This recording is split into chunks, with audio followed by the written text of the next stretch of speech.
Skye, I want to ask you something. Aligning mindset and positive energy. What would be, from your perspective, 4 practical steps that you believe people can and must start right now to align those two things together to really stay on track and not procrastinate? For sure. 4 things. Be mindful, watch your self-talk, watch your thoughts, and ask for help or reach out, take action. I think the first one would just to be mindful. Notice your thoughts, notice just being present in the moment, and notice like just being able to observe your thoughts like clouds in the sky or like leaves on the stream. We're not really attaching anything to it, just being aware. And from that awareness, noticing your attitude. Are you overly optimistic, looking at it with like rose-colored glasses and maybe not realistically?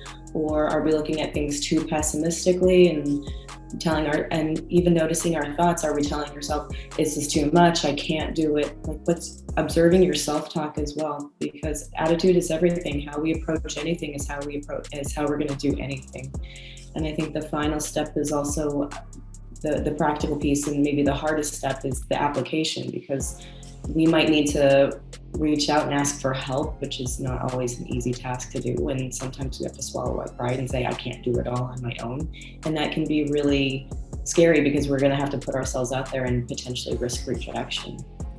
That's a really, really good point, because I think having an accountability, friend, partner, whoever it is, to really rely on in a very positive way, in a trustful way, I think people underestimate that, because if you really want to get past, your own issues of whatever it is, to give up whatever sense of ego that maybe be blocking that and really have that trust for someone to let you be vulnerable with them is a really big deal, no? I mean, is that something that you, like Skye, in your own practice and own way of helping people, that you really encourage with many of the people who are your clients in that aspect? Honestly, yes.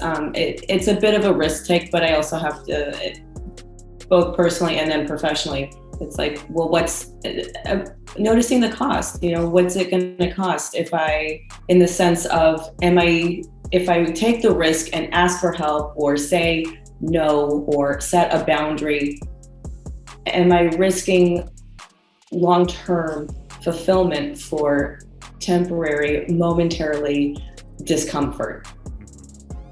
And not to dog society, but we do live in a culture and a society that wants instant gratification, wants instant pleasure. And the hard part is that this can often be a long game.